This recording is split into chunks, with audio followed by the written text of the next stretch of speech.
Hello friends, today we are discuss about destructor in drive class example।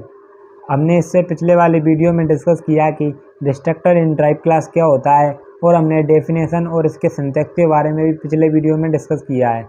और उससे पहले हमने कंस्ट्रक्टर इन ड्राइव क्लास के बारे में डिस्कस किया है। अगर आपने उन वीडियो को एक्सेस नहीं किया है तो आप आई टैब पर जाकर उन वीडियोज़ को काइंडली एक्सेस कर सकते हैं। और अब मैंने पिछले इसके पहले वाले वीडियो में बताया कि डिस्ट्रक्टर क्या होता है और डिस्ट्रक्टर की डेफिनेशन, सिंटैक्स, और हमने डिस्ट्रक्टर के एग्जांपल भी देखे। तो आज मैं आपको अगेन से एक एग्जांपल दिखाने जा रहा हूं। तो मैं सबसे पहले हेडर फाइल को इंक्लूड कर लेता हूं। मैंने हेडर फाइल को इंक्लूड कर लिया है। देन मैं क्या कर रहा हूं, एक क्लास डिफाइन कर रहा हूं जो कि ए नाम की है। मैंने सबसे पहले एक बेस क्लास डिफाइन की जिसका नाम मैंने ए रखा है। इसको मैं पब्लिकली इनहेरिट कर रहा हूँ, सॉरी पब्लिक सेक्शन में मैं डिफाइन कर रहा हूँ ए, जिसमें मैंने ये कंस्ट्रक्टर बनाया है ए नाम का, जिसमें मैं सी आउट की हेल्प से प्रिंट करूँगा दी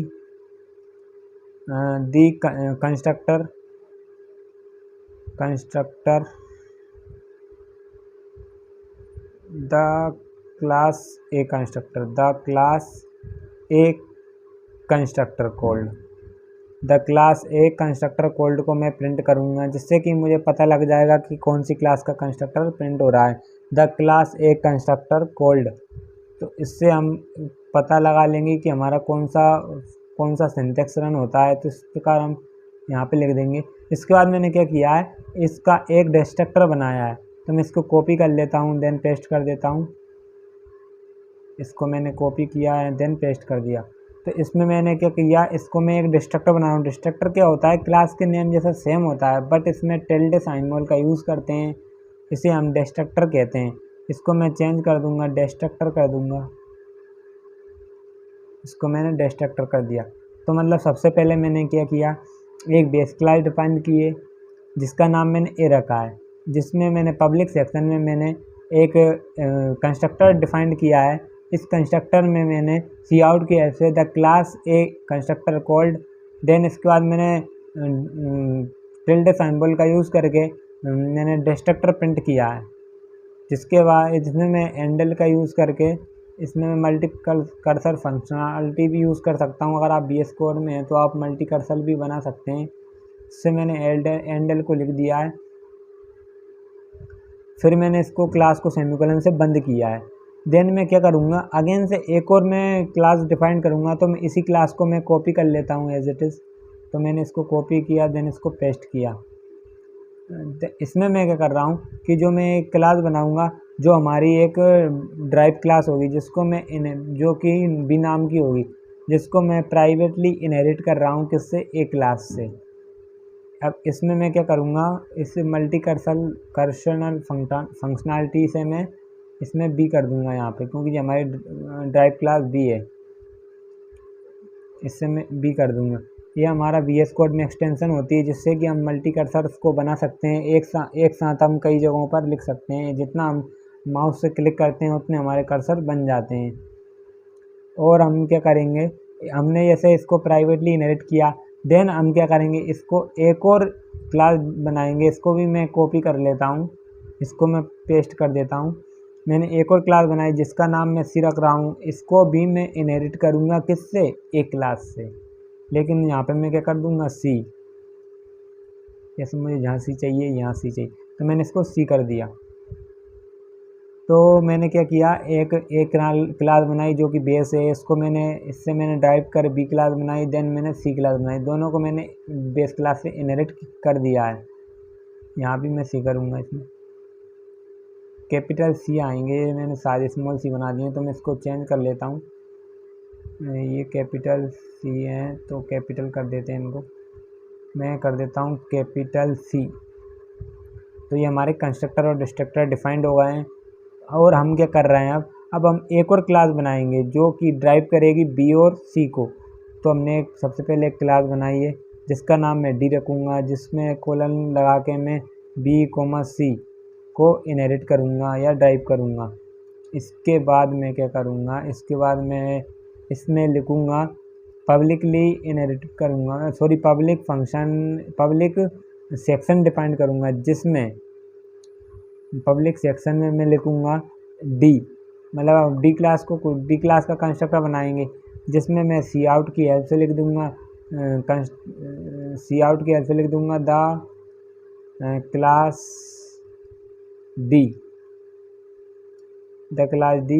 कंस्ट्रक्टर कोल्ड।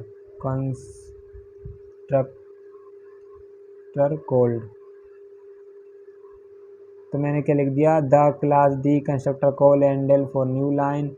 देन मैं क्या करूँगा, एक डिस्ट्रक्टर को प्रिंट करूँगा।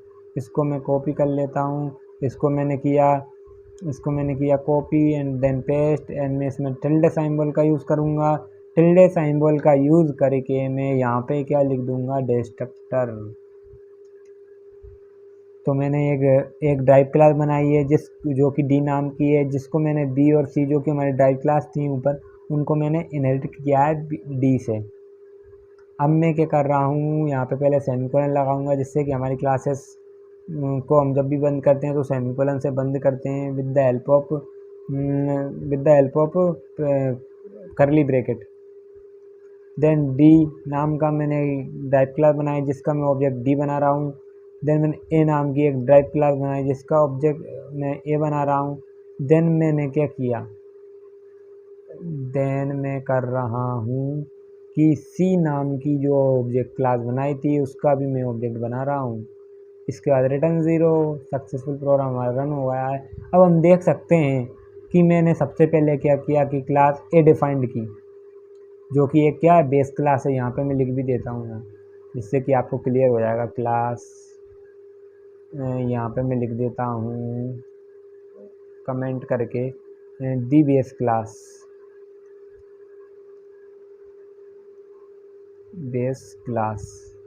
तो मैंने यहाँ पर लिख दिया है ये बेस क्लास है।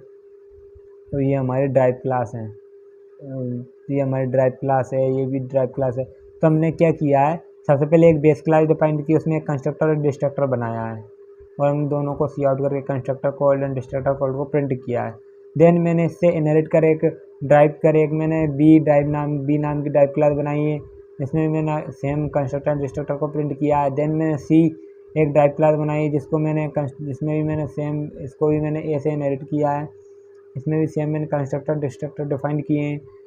अब मैंने थर्ड वाली स्टेप में मैंने क्या किया है, सॉरी फोर्थ स्टेज में मैंने क्या किया है, मैंने किया है कि यहाँ पे जो डी है जो कि एक ड्राइव क्लास है, इसको मैंने बी और सी से ड्राइव किया है, मतलब इनहेरिट किया है, और मैंने दोनों में कंस्ट्रक्टर को प्रिंट किया है। और अब मैंने मेन फंक्शन में आके सभी के ऑब्जेक्ट बनाए हैं, और अब हम इस प्रोग्राम को रन करके देखते हैं कि what's will be the output. तो आप देख सकते हैं कि आउटपुट्स जो हमारे आएंगे class A and B C. तो मैं आपको एक बार डायग्राम दिखाता हूँ क्या होता है जब हम प्रोग्राम को रन करेंगे। हमारा कंसोल आएगा मेन फंक्शन में। अब मेन फंक्शन में आकर ये देखेगा कि हमने क्या किया, ड्राइव क्लास का डी ऑब्जेक्ट बनाया। तो डी ऑब्जेक्ट को बनते ही ड्राइव क्लास डी को कॉल करेगा। जैसे ही हमारी डी ड्राइव क्लास कॉल होगी, तो अब मैंने पिछले वीडियो में आपको बताया था कि जब एग्जीक्यूशन होता है तो उस समय कंस्ट्रक्टर और डिस्ट्रक्टर का ऑर्डर किस तरह का होता है, या हम किस तरह से कंस्ट्रक्टर और डिस्ट्रक्टर प्रिंट होते हैं। सबसे पहले मान लो अगर कंस्ट्रक्टर होगा तो पहले कंस्ट्रक्टर कॉल्ड होगा या डिस्ट्रक्टर होगा, और कहीं दो कंस्ट्रक्टर हैं तो पहले इन दोनों में से कौन सा कंस्ट्रक्टर कॉल्ड होगा। तो मैंने इन सभी डाउट्स को मैंने पिछले वीडियो में कवर कर दिया है और क्लियर कर दिया है। अगर आपने उनको नहीं देखा है तो आप पिछली वीडियो में जाके उन वीडियोस को देख सकते हैं। उसमें मैंने आपको ईजिली बताया कि पहले कौन सा कंस्ट्रक्टर कॉल्ड होगा देन कौन सा होगा। तो मैंने इसमें अगेन से आपको दिखाता हूँ। जैसे हम मेन फंक्शन में आएंगे और हम डी के ड्राइव का कोई ऑब्जेक्ट बनाएंगे तो हमारा कंसोल ड्राइव क्लास में आएगा और देखेगा कि हमने बी और सी दो बेस क्लास बनाई है। इसकी जो कि ड्राइव डी है, इसकी बेस क्लास क्या है, बी और सी है। तो सबसे पहले ये क्या करेगा, बी क्लास को कॉल करेगा, क्योंकि इसको कॉलन के बाद सबसे पहले जो भी क्लास रहेगी उसको पहले एग्जीक्यूट किया जाएगा, देन इसको किया जाएगा, फिर ड्राइव को किया जाएगा। पहले बी कॉल होगा, फिर सी होगा, फिर डी होगा। सबसे पहले बी पे गया तो बी पे जैसे इसने कॉल किया तो बी पे जाएगा, हमारा क्लास बी पे गया। तो क्लास बी में जैसे ही जाएगा वो क्या देखते हैं क्लास बी में जाके कि क्लास ए को इनहेरिट कर रहा है ये, तो फिर क्लास ए कॉल होगी। जैसे ही हमारी ए क्लास कॉल होगी तो हमारा कंसोल आएगा पब्लिक फंक्शन में और देखेगा हमने एक कंस्ट्रक्टर बनाया है तो प्रिंट कर देगा सी आउट की हेल्प से द क्लास इज ए। तो ये हमारा कॉल्ड हो जाएगा। फर्स्ट आउटपुट हमारा क्लियर होगा। देन हमारा कंसोल वापस से कहाँ आएगा, यहाँ कहाँ से आया था, यहाँ से आया था। इसके बाद हमारा क्या होगा, कर्सर जहाँ पे आएगा, इसके बाद हमारा कोई क्लास नहीं है, इसके बाद हमारी ड्राइव क्लास प्रिंट होगी। तो इसके लिए क्या कोड प्रिंट हो जाएगा, the class base class B constructor called. तो हमारा ये स्टेज प्रिंट हो जाएगी। इसके बाद वापस हमारा कंसोल पहुंच जाएगा, यहाँ से कॉल हुआ था, जैसे कि डी से कॉल हुआ था, तो बी के लिए हमारा कॉल हो चुका है। अब किसके लिए होगा, सी के लिए। तो सी के लिए जैसे ही कॉल होगा तो ये सी में जाएगा। सी ने अगेन से ए को कॉल किया है, तो ए को जैसे ही कॉल किया तो हमारा कंस्ट्रक्टर ए के लिए फिर कॉल होगा, तो ए ये प्रिंट हो जाएगा हमारा, अगेन से ये प्रिंट हो गया the class A constructor called. फिर हमारा कंसोल वापस से इसी सी वाली क्लास में आ जाएगा, फिर प्रिंट करेगा क्लास सी को, जो कि the class C is constructor called है, इसको प्रिंट करेगा। तो ये स्टेज भी हमारी क्लियर है, यहाँ तक हमारा आउटपुट आ गया है। इसके बाद क्या हुआ, हमारा कंसोल वापस से इसी डी क्लास पे आ जाएगा। इसने बी को भी कॉल किया, सी को भी कॉल किया। देन अब क्या करेगा, दोनों बेस क्लासेस के बाद अब ये ड्राइव खुद कॉल होगा। ड्राइव कॉल होगा तो ड्राइव में देखते हैं क्या है, सी आउट की हेल्प से क्लास डी कंस्ट्रक्टर कॉल्ड हो जाएगा। तो ये हमारा कंस्ट्रक्टर डी कॉल्ड हुआ। देन इसके बाद इसने क्या किया, कंस्ट्रक्टर डी कॉल्ड होने के बाद इसने ऑब्जेक्ट बनाया ए का मेन फंक्शन में, जो कि ए नाम का है। तो अब ए क्लास कॉल होगी, मतलब कि ए का कंस्ट्रक्टर कॉल्ड होगा, जो कि सी आउट की हेल्प से ए हो जाएगा। देन अगेन से कंस्ट्रक्टर कॉल्ड होगा, जो हमारा ए, ये हमारा कंस्ट्रक्टर कॉल्ड हो जाएगा। वापस से हमारा मेन फंक्शन, अगेन से हमारा मेन फंक्शन में हमारा कंसोल आ जाएगा। देन देखेगा कि सी की हेल्प से हमारा भी यहाँ तक प्रिंट हो चुका है the class A constructor called. अब हमारा अगेन से कंसोल मेन फंक्शन में आ जाएगा और देखेगा कि हमने सी का भी एक ऑब्जेक्ट बनाया। जैसे सी का ऑब्जेक्ट बनाएंगे सी में पहुँचेगा, सी में जैसे ये पहुँचेगा देखेगा ए को अगेन से कॉल किया है, अगेन से ये ए में जाएगा और कंस्ट्रक्टर ए को, द कंस्ट्रक्टर ए को कॉल्ड कर देगा। अगेन से ये हमारा प्रिंट हो जाएगा। इसके बाद क्या होगा, इसके बाद हमारा कंसोल वापस से इसी सी क्लास में आएगा। देन सी क्लास में आकर ये प्रिंट करेगा the drive class C constructor called and the class C called destructor. ये प्रिंट नहीं करेगा, ओनली प्रिंट करेगा the class C constructor called. तो ये सबसे पहले उसने ये प्रिंट किया the class C constructor called. अब ये आएगा हमारा मेन फंक्शन, क्योंकि अब देख सकते हैं आप कि हमारा कोई भी मेन फंक्शन में ऑब्जेक्ट नहीं है, तो वापस से हमारा कंसोल मेन फंक्शन में अभी नहीं आएगा। इसने सी को कॉल किया। अब सी के बाद हमारा कोई भी कंस्ट्रक्टर ऐसा नहीं है जो कि कॉल नहीं हुआ हो, सभी कंस्ट्रक्टर हमारे एज वेल एज कॉल हो गए हैं। अब इसके बाद हमारा डिस्ट्रक्टर प्रिंट होगा। डिस्ट्रक्टर किसके लिए प्रिंट होगा, डिस्ट्रक्टर जो प्रिंट होगा ना वो अब रिवर्स ऑर्डर में होगा। तो सबसे लास्ट में हमारा प्रिंट हुआ था ये ड्राइव क्लास डी के लिए, तो हमारा फिर ड्राइव क्लास डी के लिए डिस्ट्रक्टर प्रिंट होगा, ये डिस्ट्रक्टर प्रिंट हुआ। देन इसने फिर ए को कॉल किया था, तो ए के लिए हमने ए क्लास की थी, तो फिर ए के लिए डिस्ट्रक्टर प्रिंट होगा। देन फिर हमारा ए के लिए अगेन से डिस्ट्रक्टर प्रिंट होगा। जैसे कि हमने जिस स्टेज में हमने कंस्ट्रक्टर को कॉल्ड किया है उसी के रिवर्स ऑर्डर में हमारा डिस्ट्रक्टर प्रिंट हो जाएगा। आप देख सकते हैं पहले हमारा कंस्ट्रक्टर जो प्रिंट हुआ, सबसे पहले ए जो कि था हमारा ए कंस्ट्रक्टर कॉल्ड हुआ था। मैं इसको आउटपुट स्कोर आपको दिखाता हूँ स्क्रीन करके, तो एक मैं देखा आपको ये विजुलाइज कर पा रहे होंगे आप, मैं क्या कहना चाहता हूँ।